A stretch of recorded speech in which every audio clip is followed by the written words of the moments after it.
One thing can have multiple opposing meanings. In language, a Janus word, named after the two-faced Roman god, is a contronym. The word cleave can mean to split or to join. Dust can mean to clean dust off or to sprinkle dust on.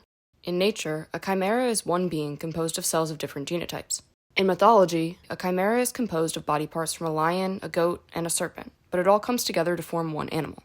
A lot of the time, in media, characters are designed with features that can have wildly different meanings from project to project. That feature is one thing with multiple opposing meanings. But sometimes, these individual different meanings can come together to represent a new identity. One of the most intriguing pieces of character design to me is hair color, just because of the versatility of it. It can be cut or dyed to signify a change, it can be designed in unique shapes, adorned with specific jewelry, temporary wigs can be worn over it, and possibly the simplest way to immediately draw attention to a character is by giving them an unnatural hair color, like pink. So I'm going to go through some characters with pink hair, and try to discern the reasoning behind it. And like the term Janus word representing two opposites, or the chimera being a singular entity composed of multiple differing parts, see if any common ground emerges between these disparate characters. First up, Lava Girl. In the 2005 movie Shark Boy and Lava Girl, the titular character is a resident of planet Drool, Max's dream world. Lava Girl's hair serves a couple of different purposes. First, it represents her volatility. She's literally made of lava, a dangerous material that destroys everything it touches, and her own constantly changing emotional state is mirrored through her hair.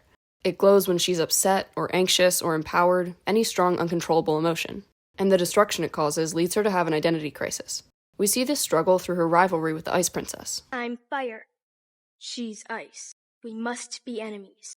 Where Lava Girl is feared for her fiery powers, the princess is revered for her icy ones. She also represents a calm, cool state that Lava Girl has never been able to achieve.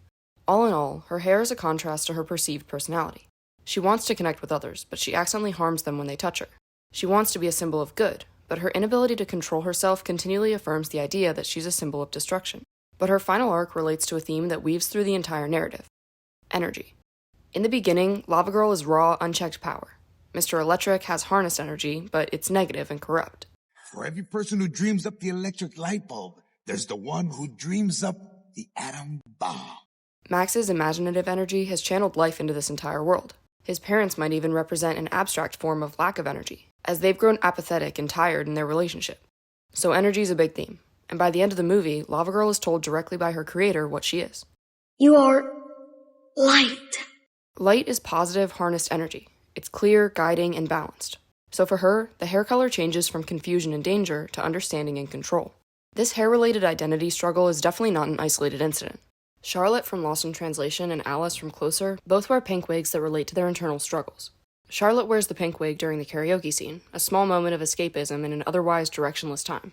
And Alice wears her wig when she's working as a dancer in the club. It plays with this opposing reality again. She's wearing an innocent color while working in a mature space. It also allows her to change her identity and become someone else at work. A character like Frenchie from Grease is one of the few examples of an unintentional change. For her, the pink is a reminder of her failure. She drops out of high school to go to beauty school, then after she accidentally dyes her hair pink, drops out of beauty school. She's in a very transitional time, and for her, her mistake shows her that beauty school is not the right choice for her. In Grease 2, she even goes back to school to study chemistry so she can make her own cosmetics. Going back to the bobs, let's just get those out of the way. In Bride Wars, Liv wears a pink bob to her bachelorette party to cover her accidentally dyed hair. It fits in with the club and cements her as the center of attention, until Emma disrupts that. Stephanie from LazyTown also has a bob. I play Stephanie in the show. I'm this little girl. I have bright pink hair, right? Her pink hair fits in with the world. Her vibrant, tailored hair, like Robbie Rotten's slick back hair and Sporticus's pin-straight mustache, are meant to add to the bizarre, dreamlike feeling of the world.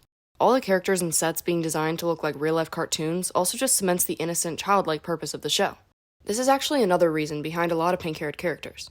Pink is often associated with innocence, making it a popular color for child characters. Pinkie Pie represents pure positivity and joy, childlike traits that match her lively color. Yukio from Deadpool has a similar energy. I'm just surprised anyone would date you, especially Pinkie Pie from My Little Pony. The red-haired version of this character from the Wolverine is much more aggressive than the sweet, optimistic version of her in Deadpool that always has some pink in her hair. Poppy from Trolls is another character that feels childlike through her undying optimism. Her whole arc revolves around her desire to bring positivity. The antagonists in this movie are the Bergens, characters who are eternally glum, slow, and negative. Another troll in the village, Branch, the pessimistic hermit, is brought out of his shell and eventually redirects the positivity she's been trying to instill in him. Another example of a character associated with childhood is Strawberry Shortcake. Her hair used to be more red or orange until about 2006 when she was redesigned to have pink hair, a color that she's kept through to her interesting redesign today. One of the more interesting examples of a pink-haired, child-related character is Lotso Huggin' from Toy Story 3. I'm not sure if he's meant to be a deep pink or a pink-purple mix, but the Pixar wiki says he's pink and he's strawberry-scented, which I imagine would be associated to pink. If he is meant to be pink, I definitely think it's an intentional detail to his twist villain plot. He's named Lotso Huggin'. He smells like strawberries, he's fluffy, he lives in a daycare among children. How much more unassuming can he get?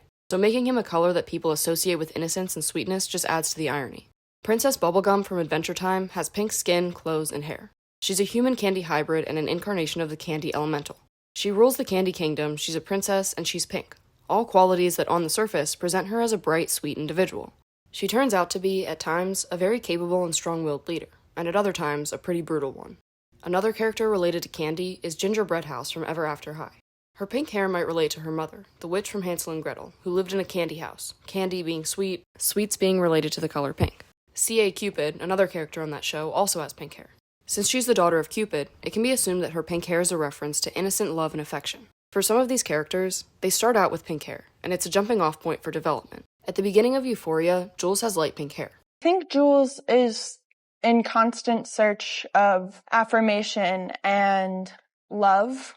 She has pink hair when her and Rue meet, before the stress and turmoil of their relationship and her internal struggles have been reflected by her hair, resulting in black streaks at the end of the season and a cut at the beginning of season 2. So I think she goes really hard, really fast, a little faster than maybe Jules is prepared for.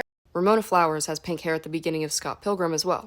It's the first color that Scott sees her in, the one that draws him to her until she dyes it blue.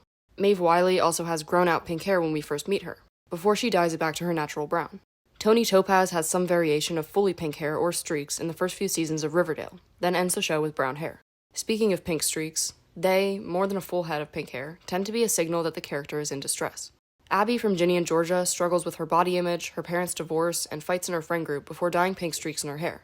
Miranda from Wonder dyes pink streaks in her hair after her parents' divorce, and she cuts off communication with her best friend Via due to the embarrassment from pretending that her life was Via's at her summer camp. What'd you do to your hair? Do you like it? Yeah. It looks wild. Just trying something different, you know. Aria Montgomery in Pretty Little Liars has pink streaks in her hair during the first flashback we see, of an emotional moment where she and Allison catch her dad cheating on her mom. You know what I do remember? Your pink hair. Really? I thought it was cool. Really? Really? I mean, you always did the unexpected. Even Allison in A Different Universe, playing Amy in Geek Charming, has pink streaks in her hair. And while she's in less emotional distress than the others, she still feels a sense of incompletion for not being able to reconcile things with her old best friend, Dylan. Tony Topaz is actually in this movie too. Like many other unique hair colors, pink hair can symbolize otherworldliness. In Steven Universe, Pearl and Rose Quartz, powerful beings, have pink hair. Even Lars, a normal human, had his skin and hair turned pink after his resurrection, to signify an otherworldly change. Starfire from Teen Titans, a powerful alien princess, and Wanda from Fairly OddParents, a zany fairy, have pink hair. This powerful character type can also be more grounded. Characters like Vi from Arcane and Gwen Stacy from Spider-Verse have pink hair, and they're less otherworldly, more rebellious, or conflicted. Vi wants to help Caitlin but doesn't support Piltover, and she knows she needs to stop Jinx, but she doesn't want to lose Powder. Similarly, Gwen contemplates how every Gwen-Spider-Man relationship ends poorly, and she faces conflict with her responsibility within the Spider Society and her loyalty to Miles. So to locate the origin of these many interpretations of pink hair, let's go back to the history of the color pink. Way back. In 800 BCE, Homer's Odyssey recognized pink centuries before it was added to the dictionary, in referencing the color of the dawn. For hundreds of years after that point, blue and pink were not gendered colors. In the early 20th century, girls would often wear blue, as it was seen as a softer color, and schoolboys would wear pink, as it was seen as a stronger color, but still a lighter shade of the more masculine red, which was worn by men. This all changed in the 1920s, when the 1770s painting The Blue Boy by Thomas Gainsborough and the 1794 painting Pinky by Thomas Lawrence were paired together by a curator. So the legend has it that Gainsborough created The Blue Boy as a response, a challenge to Joshua Reynolds after Reynolds gave a lecture to the Royal Academy saying that blue and other cool colours of that kind could not be the dominant colour in a work of art. Gainsborough had painted a pink boy, and the styles of the Blue Boy and Pinky were noticeably different, but their eventual pairing cemented their association to one another. This association with pink to femininity grew after Dwight D. Eisenhower's wife Mamie wore a pink dress to the inaugural ball in 1953. The press described her dress as a delicate yet definite Renoir pink. This dress was noticeably different from the wartime styles of previous dresses, but matched with the gender ideals of the 1950s, as she held her delicate position beside her husband as First Lady. That same year, Marilyn Monroe wore her own, more vibrantly colored pink dress in Gentlemen Prefer Blondes. These two dresses are used differently, but serve a similar purpose. Mamie is dressed in a light, delicate shade that paints her as the ideal wife, and Marilyn is dressed in a hot pink shade that paints her as the ideal sex symbol. Both dresses function to portray 1950s ideals, both the imaginable and the unachievable. By the 1970s, this color starts to be remolded. Through their marketing, Barbie became synonymous with pink. I am anything, anything. I am anything, anything. I am anything I want to be. They chose a strong, vibrant shade to match the doll with every career. This color that has been commonly associated to compassion and innocent love has been retooled to represent self-love and female solidarity. And from then on, the color becomes strongly associated with women. To this day, at baby showers, pink means girl and blue means boy. Interestingly, a large part of the growing distinction made between blue and pink came from messaging and marketing. It took place gradually over the course of the 19th and early 20th century, mostly as a result of marketing campaigns to sell more children's clothes. Going into the 20th century, there were already quite a few associations with pink. Its popularity among the wealthy European class in the 1800s and association with royal figures like Madame de Pompadour added to its identity. Looking at nature, tall, majestic birds and dainty, shortly lived flowers are pink. This all combines to its eventual place in fashion and art, and more importantly, marketing. It's amazing the number of products whose identities completely changed because of a marketing campaign. Diamonds were marketed as being a girl's best friend, a symbol of eternal love, lasting forever, so diamonds developed this identity of being a necessary luxury. And even now, with cheaper and more ethically sourced alternatives, they still remain the norm in most brides' minds. Spam was marketed as a wartime food, a can of meat that was affordable, useful, and made for convenience, not luxury. A diamond is forever. De Beers. Spam. Don't knock it till you've fried it. Monty Python makes jokes about it, and then it becomes synonymous with excessive and annoying emails. And just like the diamonds, it stuck. These are reflections of societal expectations, but they're really just marketing campaigns. And the same thing can be said for pink. The real shift in pink being a gendered color came in the 20th century, when people were jumping to strictly defined gender roles.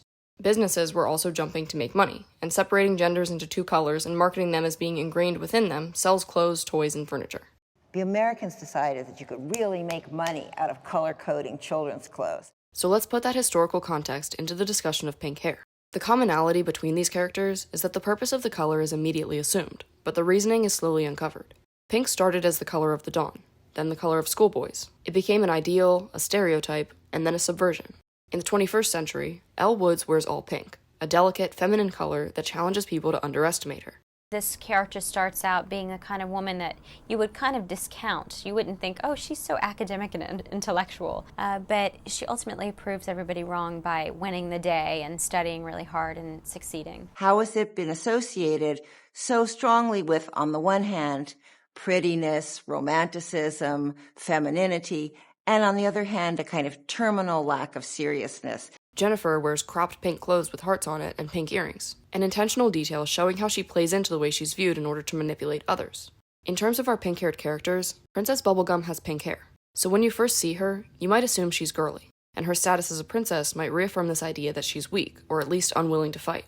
But throughout her development, we see that her unassuming exterior is not reflective of her leadership capabilities. She's feminine, but she's also strategic and capable of holding her own in fights. Ramona is first introduced with pink hair. We associate pink with romance, and seeing how she's initially framed through Scott's eyes, we might assume that her purpose in the story is to be an elusive romantic interest for Scott. But when they see each other at the party, she's changed her hair from hot pink to dark blue. She's traded in the romantic color for a detached one. Scott will have to work and complete tasks to actually date her. Pink hair can change symbolism based on the shade. Lighter, rosier pinks are more unassuming and can indicate a softer, more composed character. More vibrant, hot pinks are more attention-grabbing. They can signal a hot-headed character, or a character meant to be the focus of the story, or another character. It can also change based on the shape. Alice has a bob. The bob is put together, it's neat, it's made to make a specific impression on the other characters. Vi's hair is an asymmetrical, unique cut. She's not a follower, she's gone through some emotional trauma, she needs it cut short for practical combat reasons. Poppy has troll's hair. It defies gravity, and it reminds us of childhood, which relates to her childlike, unwaning optimism. Pink hair has always been slightly misunderstood. It's carried a double meaning, sometimes an opposing one at that. It's a chimera. It was pigeonholed into a color-coded gender bias by a curator's collection that took two separate pieces of art that, when put together, formed a new narrative, and created an assumed color association that rooted itself in society and remained to this day.